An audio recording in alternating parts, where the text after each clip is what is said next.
So this is our last Sunday in this series from the Gospel of Matthew. Thy Kingdom Come has been in front of us since January, I think is when this went up. There'll be a new sign-up, I'm told, next week. We're all waiting to find out exactly what it's going to be. So here we are on our last Sunday morning looking at the Gospel of Matthew. And, having looked at, we already went through chapters 26, 27, and 28 in the weeks leading up to and including Easter. So we conclude here with this is the last teaching section of this gospel before the parts about the arrest and the suffering and the death and the resurrection of Jesus. So this passage is a fitting end to a series about God's kingdom because Jesus tells of a future event when the Son of Man comes in glory with all the angels with him and holds court, judging the nations from the very throne of the glory of God. This is the King on his throne. The kingdom is gathered together. And that's exactly what he does. He gathers all nations before him and then separates them. Gathers and then separates, as a shepherd separates the sheep from the goats. So those, I think, who first heard these words from Jesus, they immediately had a frame of reference for what he was saying. They had a connection that I'm betting most of us don't have a clue about. I know this is true because I've been to Senegal. Now, really, here's what I mean. One of my favorite things to do when taking people to Africa for the first time, and Debbie, did Debbie leave? Oh, you're right there. I thought you were over here. Debbie, I'm kind of ruining it for you a little bit, so I'm sorry. But one of my favorite things to do when I have new people with me in Senegal is to quiz them about sheep and goats. Amanda's over there going, yeah, I've heard this. So we will encounter a large herd, usually right in the middle of the road. So we have time to contemplate these animals that are stopping us from going where we want to go. And I'll ask some unsuspecting newbie in the car, what do you think? Sheep or goats? Now, it's not as obvious as you might think. See, around here and in other like northern places in Europe and even like in Australia and New Zealand where there's lots of sheep are usually fluffy. They have lots of fleece, wool. Sheep don't have hair or fur. They have wool, fleece. But in places like Senegal and in the Middle East, Palestine, where that received this document first time, sheep and goats look almost exactly the same. There is one telltale clue, and by saying that, I've given you a hint to what it is. Anyone know what it is? The tails, absolutely. The tails on the goats point up, and the sheep's tail, they dangle, they hang down. Now, you too can separate sheep from the goats. Here at Mountain View, we're all about providing you with the necessary information you need in life, and so there you go. That was free this morning. So why do you suppose shepherds need to separate them? It's not because they don't get along. It is possible, though, that it was just purely practical. Goats are, some would say, more susceptible to the cold, and they need to be gathered in at night, while sheep, you can leave them in the field, they're just fine. So Jesus' listeners, living much closer to that agrarian life than you and me, they would have known these details, and that it's not a problem for a shepherd to know which go right and which go left. The shepherd would just know. But we're not really talking about animals here, right? We're talking about humans. And the distinguishing feature, which is obvious to the king, has to do with whether or not his people acted a certain way. And while it might have been obvious to him, it clearly was not obvious to them. They had a lot of questions for him. When did you see me? When was it I saw you? And how did they differ? Well, it was all about mercy, was it not? Food for the hungry, water for the thirsty, welcoming and housing for the stranger, clothing the naked, and medical care for the sick, and visits for those who are imprisoned. All of these acts of mercy for those who were vulnerable.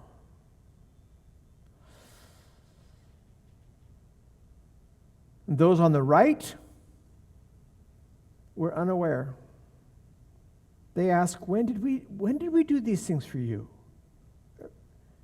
And the fascinating aspect in each of these acts of mercy is that the king says, whenever you did one of these things to someone overlooked or ignored, that was me. You did it to me. And then, to drive the point home, the master, teacher, storyteller, Jesus, flips the attention to those on his left, and he tells it again. From their point of view, detail by agonizing detail, repeating each of the acts of mercy not done by the quote-unquote goats, those who are on the negative receiving end of this judgment teaching. And they ask, when did we ever see you hungry or thirsty or homeless or shivering or sick or in prison? And his answer, whenever you failed to do to one of these things to someone who was being overlooked or ignored, that was me. You failed to do it to me. This is, I believe, intended by Jesus to hit home hard. It's basically repeated for effect so that it literally rings in our ears and reverberates all the way to our long-term memory and perhaps even hits us in the heart. Acts of mercy, serving those who are vulnerable and hurting. This was personal to Jesus. You did it to me, or you did not do it to me. It doesn't get any more personal than that. So it's no accident that this teaching is placed last in this final teaching section of Matthew's Gospel. The next chapter, things change. It's all about Jesus being arrested and him suffering and dying. This is it in terms of his teaching ministry in Matthew. The final words in Jesus' public teaching ministry, and it is intended, I think, to be imprinted on the conscience of each and every one of his disciples, to stay there. It's just that important. This is what the church is to be about. Showing mercy, touching those who are vulnerable with the love of Christ. We may get into a lot of other important things, but this one is foundational for us as the church.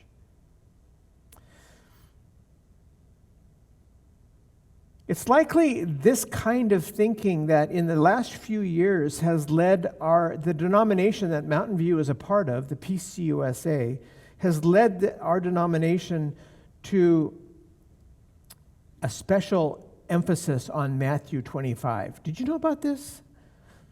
The Presbyterian Mission Agency has a campaign going on that encourages congregations and presbyteries and synods to make a commitment to being a, quote, Matthew 25 church. That's the rallying cry right now, being a Matthew 25 church. It's a direct reflection of this passage where Jesus teaches the vital importance of tangible acts of radical mercy for individuals in need, whoever they are. The least of these. Jesus says, to one of the least of these. This is like a one-to-one ministry, you could say it that way. And this is the thing that gets me about this teaching, how personal it is. How this is micro discipleship, not macro discipleship. Sometimes we think of our faith mostly in terms of groups. We talk about the church as an entity.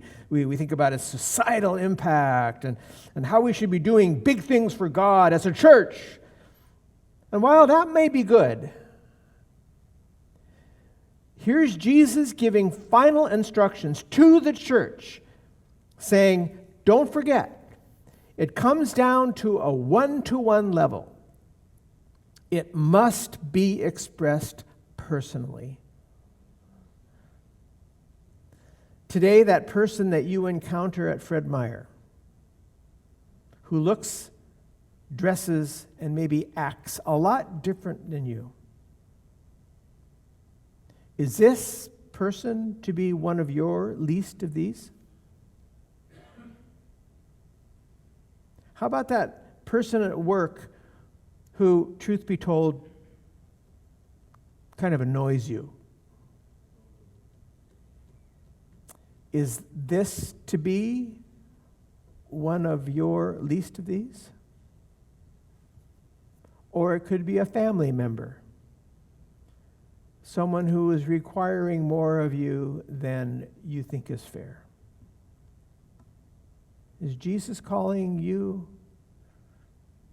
to respond to that person as one of his least of these? A child living in a troubled home who comes to school every day at Cascade Elementary across the street and is falling asleep in class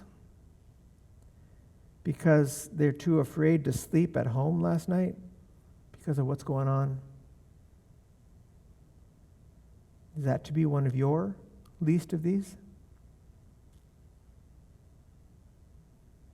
The young pregnant woman in Jogale, Senegal, who doesn't know if she'll be able to care for her child well? Is this to be one of your least of these?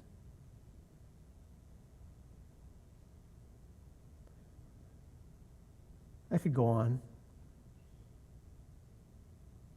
These are all opportunities to show tangible personal acts of mercy, are they not?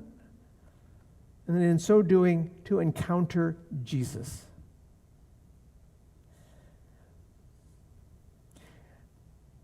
I love what Dr. Bill Robinson, the former president of Whitworth University, Dr. Bill Robinson, he used to say, when he was volunteering as a young man, he was volunteering in a prison.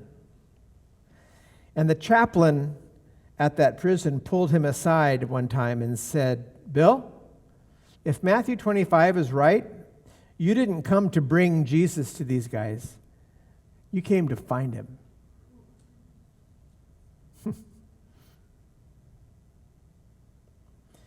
We're preparing to send our 22nd team to Senegal this summer. That's a lot of mission trips. We've got some people sitting here this morning that are going for the first time. Becky is going for the first time. Debbie, I think Walter is hiking this morning, if I'm not mistaken. No, he's somewhere, but he's not here this morning. Oh, that's right. I love doing this. I love taking people to Senegal. I love going on mission trips to Senegal and different places because here's why. In my years of doing pastoral work, and it's getting to be kind of a long time now, 42 years, there's nothing in my experience that causes people to encounter Jesus better than engaging in mission like that. A mission trip is full of opportunities to engage in acts of mercy. I mean, it's all about that. Volunteering by listening to students at Cascade Elementary, listening to them read. It's all about that. Giving your time or your resources to the food bank here in Marysville. It's all about that. To be honest, I don't really understand how he does it and how it works. But whether it's in Jogale or in the food bank or in an elementary school or a grocery store parking lot or somewhere else, when you have an opportunity to reach beyond yourself in an act of mercy, you are suddenly in the presence of Jesus in a way that is like no other. And I believe that this is what Jesus meant. This is what he wants for us, to meet him in this way. It's not about getting a reward at the end of it all. Did you notice at the beginning of the passage, Jesus did not say, "Come, my faithful people, and receive your reward." He didn't use the word reward. He didn't use the term receive. What term did he use? Do you know what it was? It's at the beginning of the passage. Anybody notice it? Inherit.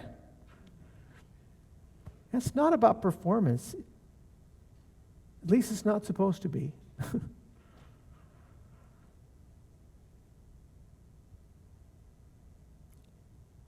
He gathered them together, and then he separated them. And then he taught this amazing, amazing story. It's not about getting a reward. It's about getting him now. And this is what I want for you. This is what I want for me. Would you join me in prayer?